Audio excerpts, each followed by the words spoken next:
You ever notice how one rude comment can hijack your whole mood? Someone says something sharp and suddenly your chest tightens, your thoughts scatter, your peace evaporates. It's like they reached into your soul and flipped a switch you didn't even know existed.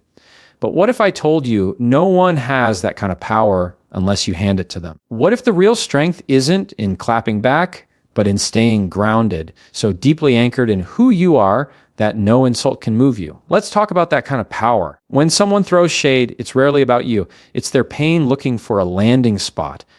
And if you're not careful, you'll become the emotional target for someone else's unresolved war. See, rude people don't just speak, they project. Their words are smoke signals of something burning inside them. So when you respond with peace instead of offense, you're not being passive, you're being wise. You are choosing not to rent space in your spirit to someone else's chaos. The goal isn't to win the argument. The goal is to win yourself back faster. That's the difference between reacting and responding. Reaction is emotional reflex. Response is spiritual maturity. And maturity sounds like this: I hear you, but I won't match you. That's what calm confidence looks like, because you can't speak peace if you've lost yours. You can't lead with wisdom when your ego's in charge. You can't show grace if you've given your power away to offense. Every rude comment is an invitation not to fight, but to practice mastery. To stand still when everything in you wants to prove a point. Here's the truth: when you don't bite the bait, you expose the trap. You show the other person and yourself that your peace doesn't depend on their behavior. And that's when you start walking in power. Because people who need validation react. People who know who they are respond. There's a difference between silence from fear and silence from strength. One hides, the other holds. One avoids, the other ascends.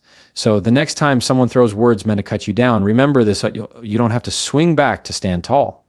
You can smile. You can breathe. You can walk away with dignity. Because when your peace is rooted in purpose, their noise becomes background music. You're not dismissing them, you're just refusing to let their storm rewrite your weather. And that is how you stay powerful, by staying peaceful.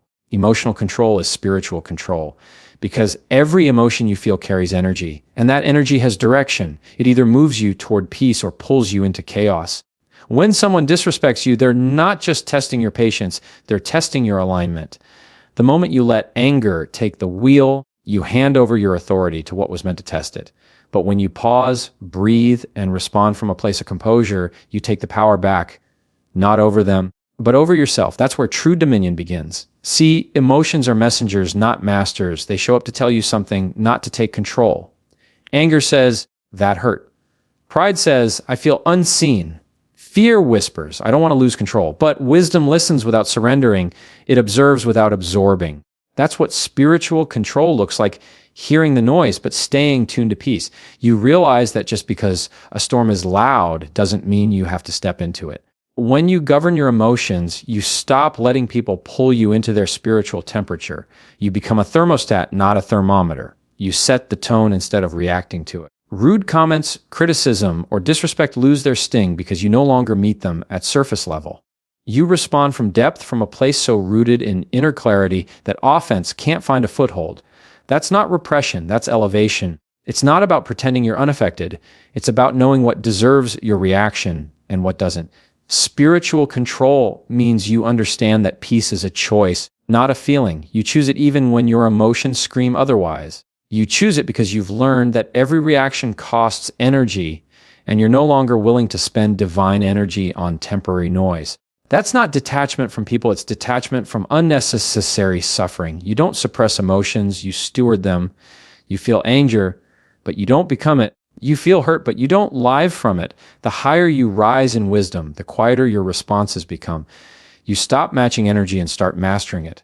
You understand that real strength is invisible. It's the stillness behind your eyes when chaos tries to provoke you. Emotional control is not coldness, it's command. It's knowing that your peace is too sacred to hand over to anything smaller than your purpose. Rudeness is rarely about you. It's the surface symptom of a deeper storm someone else hasn't learned to calm. When people lash out, interrupt, mock, or dismiss, they're not revealing your weakness, they're revealing their own discomfort. Rudeness is the language of unrest, a signal that something inside them feels threatened, unseen, or out of control.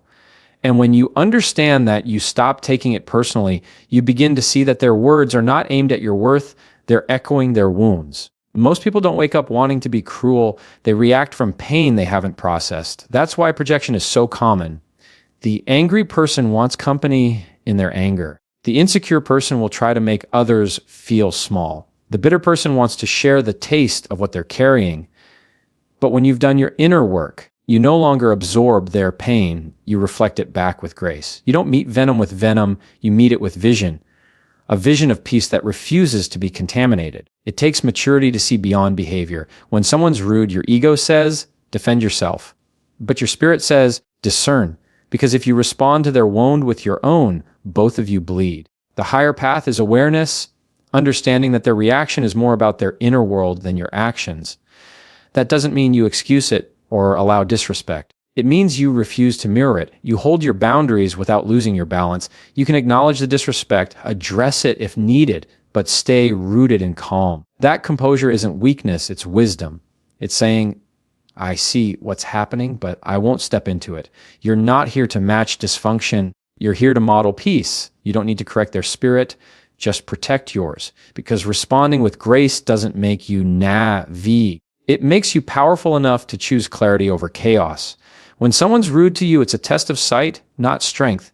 Can you see beyond the words? Can you sense the pain behind the tone? That's where real understanding lies. When you stop reacting to the noise, you start reading the message beneath it. And that's how you rise above offense and walk in peace no one can take from you. Silence can be the loudest response. Because silence is not emptiness. It's energy contained, strength under control. When someone is rude, disrespectful, or confrontational, what they often seek is reaction. They're looking for a spark, something to feed off of. The moment you argue, defend, or retaliate, you've given them what they came for, your peace. But when you choose silence, you deny them the fuel. You let their noise echo into stillness until it collapses under its own weight. That's not avoidance, that's authority. Silence is not the absence of words.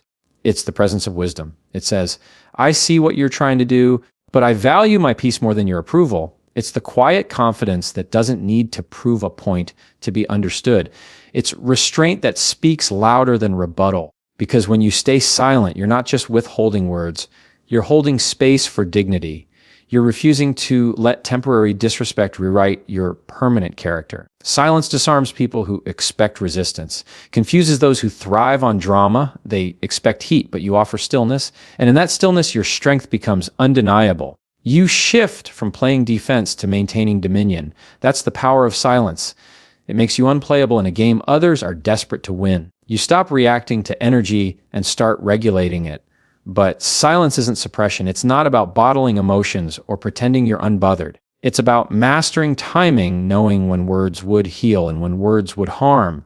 There's a time to speak truth, but there's also a time to let truth speak for itself. Some situations don't deserve your explanation. They deserve your absence. And silence can communicate that more clearly than any argument could.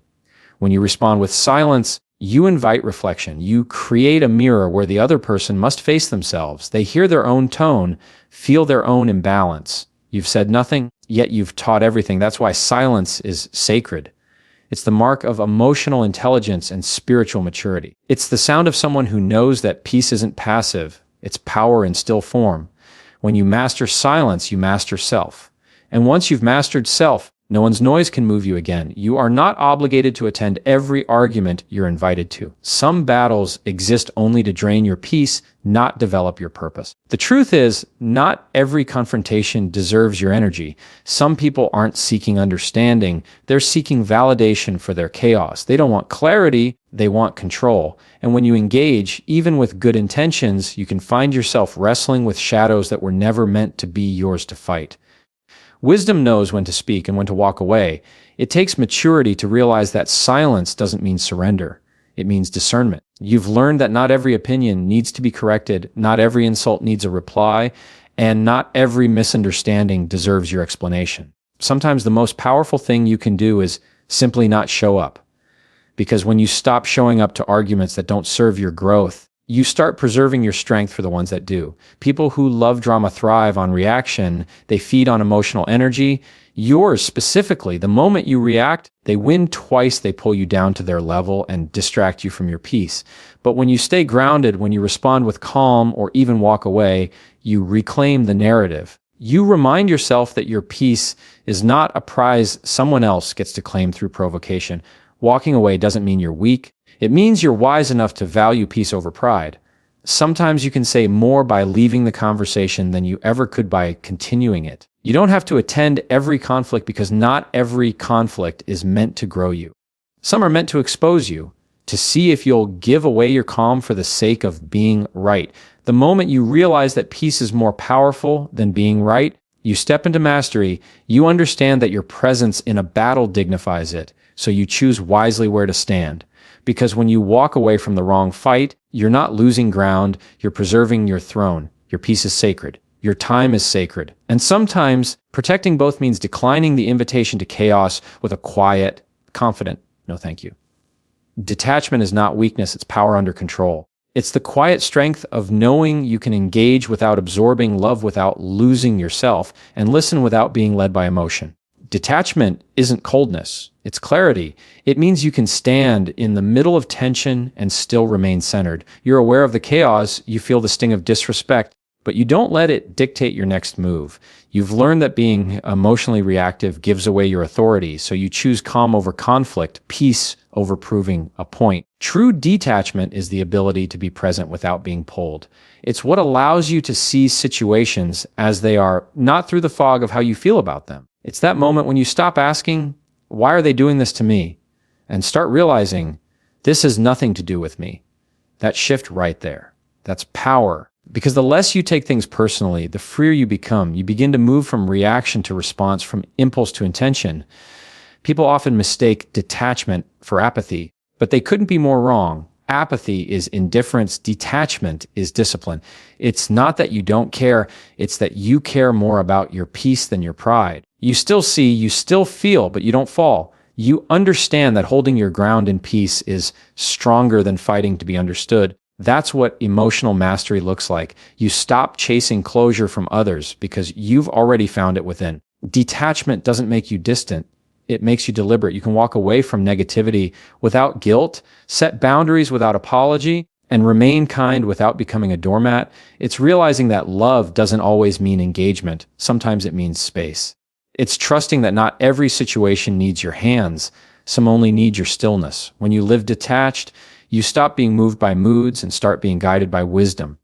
You no longer ride the emotional roller coaster that others try to pull you onto. You stand firm in the quiet, knowing that control isn't about dominating others. It's about mastering yourself. That's what detachment really is. Power that no one else can touch because it doesn't depend on their behavior. It comes from within. Your calmness is your credibility. In moments of conflict, it's not your words that speak the loudest. It's your composure. The way you carry yourself when things get tense tells the world what truly leads you emotion or mastery. Anyone can be peaceful when everything is easy. True credibility shows when the pressure rises and you stay anchored, when disrespect meets you and you don't flinch, when someone tries to provoke you and you choose clarity over chaos. That's the kind of calm that earns respect even from those who don't agree with you. Calmness isn't the absence of feeling, it's the presence of focus.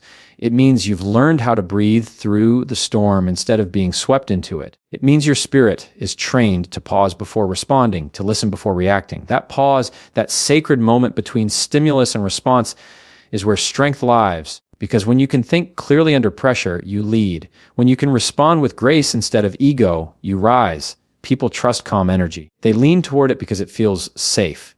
It doesn't escalate, it stabilizes. That's why calmness is such a powerful form of credibility. It communicates that you are not controlled by circumstances, you're guided by conviction. It says, I've done my inner work. I know who I am. I don't need to shout to be sure. And that confidence, that still authority, carries weight. Calm doesn't mean passive, it means purposeful. It's not that you don't care, it's that you care wisely.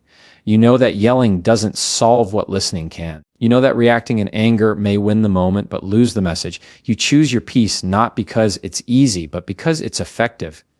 Every time you respond calmly, You reinforce to yourself that you are in control of you, not them, not the situation, not the emotion. When people try to provoke you and you remain steady, they see power they can't touch. That's the kind of calm that commands rooms and quiets noise without ever raising a voice. Your calmness becomes proof of your growth, your stability, your wisdom. It's not a show, it's your signature. Because when you've mastered peace, you don't have to convince anyone. Your presence speaks for you. Responding from peace is responding from strength, because peace is not passive. It's power held steady. It's the mark of someone who has done the inner work, who's walked through storms and learned how to quiet their own thunder.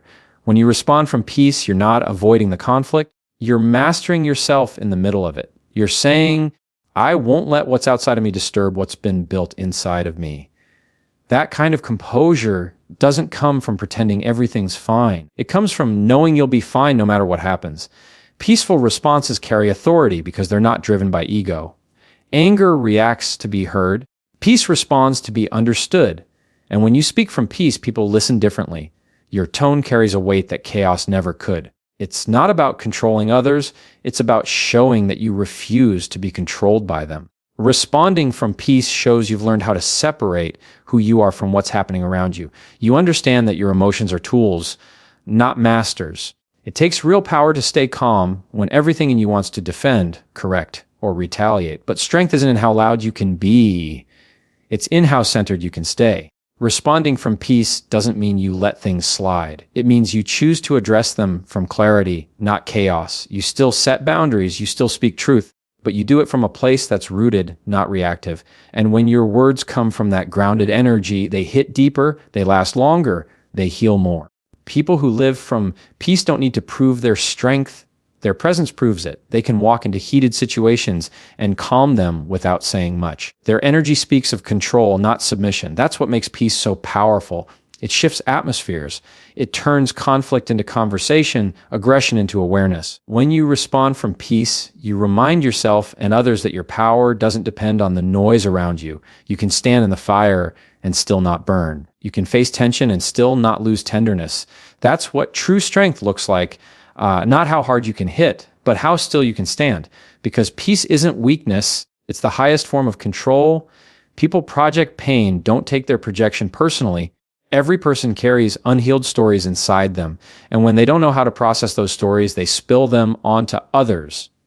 Their tone, their attitude, their rudeness, it's often not about you at all. It's their way of releasing the tension they can't hold. You just happen to be close enough to catch the overflow. Understanding this truth changes everything, because instead of reacting to their behavior, you start recognizing the wound behind it. And when you can see the wound, you can choose compassion instead of combat. Projection happens when pain has no outlet. The person who feels small will try to make others feel smaller. The one who feels powerless will try to control. The one who feels unseen will interrupt, criticize, or demand attention. It's not right, but it's real. And if you're not grounded, you'll absorb what was never meant for you. You'll take offense to words that were never about you in the first place. But when you grow in awareness, you start saying, this isn't mine to carry. That's emotional freedom. Taking things personally is how we chain ourselves to someone else's healing journey. But when you detach with grace, you keep your peace and your perspective. You stop seeing every rude comment as a reflection of your worth and start seeing it as evidence of their hurt. That doesn't excuse bad behavior. It explains it. And sometimes understanding is the thing that keeps you from matching their chaos. The more healed you become, the more you recognize projection when you see it. You stop internalizing people's moods, stop analyzing their tone, stop doubting yourself because of their reactions. You realize their words are just mirrors, showing you where they are, not who you are. That shift protects your peace. It keeps your energy clean. It keeps your confidence intact. So when someone lashes out, criticizes, or mocks, pause and remember, this isn't about me. Don't let their storm decide your weather.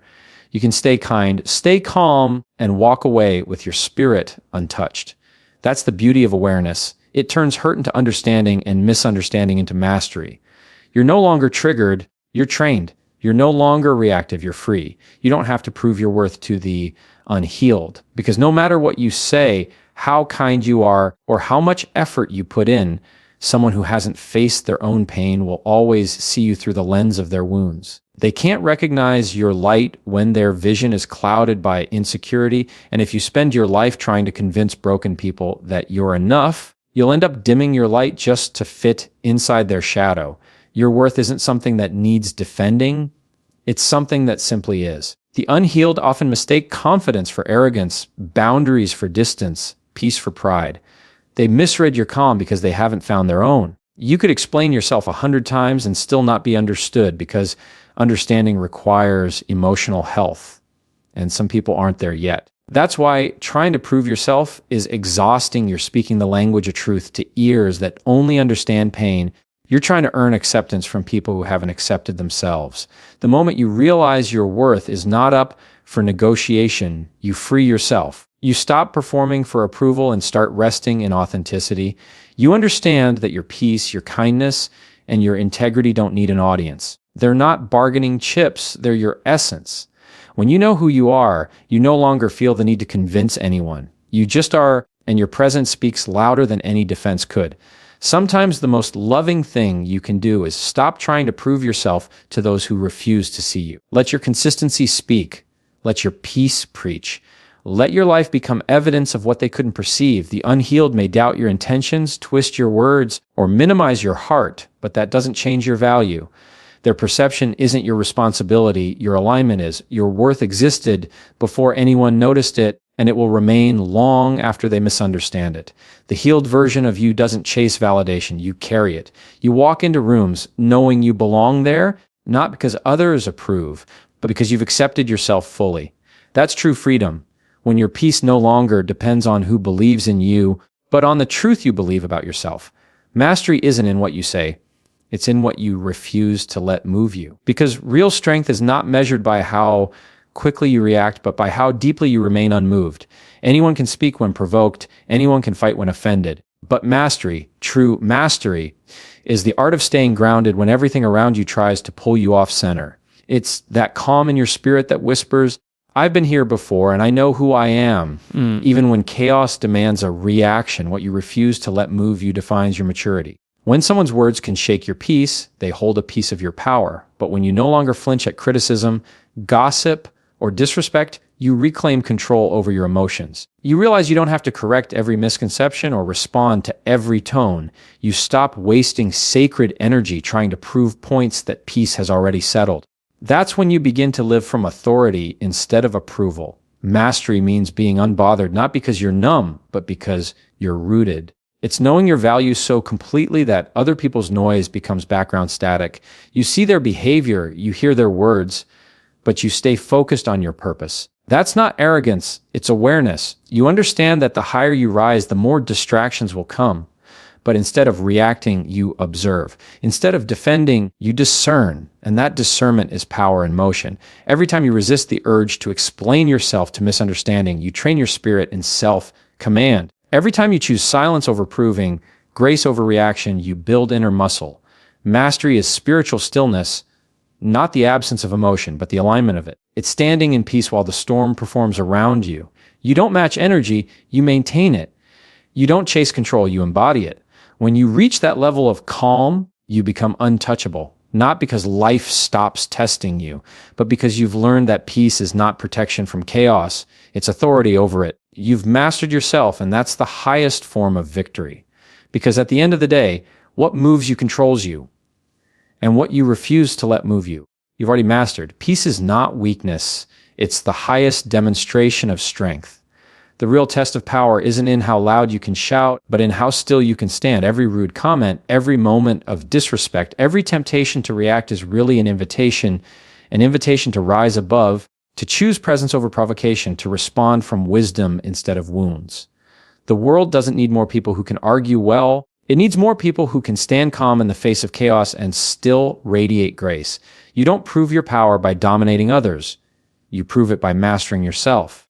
You become unshakable not because life gets easier, but because you've learned what deserves your energy and what doesn't. You start realizing that peace is your protection, calm is your weapon, and detachment is your discipline. The moment you stop letting people pull you into their storms and start inviting them into your peace, you've won. So guard your composure. protect your energy. Speak softly, but stand firmly. Let your peace be the loudest thing about you. Because when you can walk through fire and keep your heart still, when you can face disrespect and stay rooted in dignity, when you can respond from grace instead of ego, that's when you stop being affected by the world and start affecting it. That's not just control. That's mastery. And that's where your true power lies.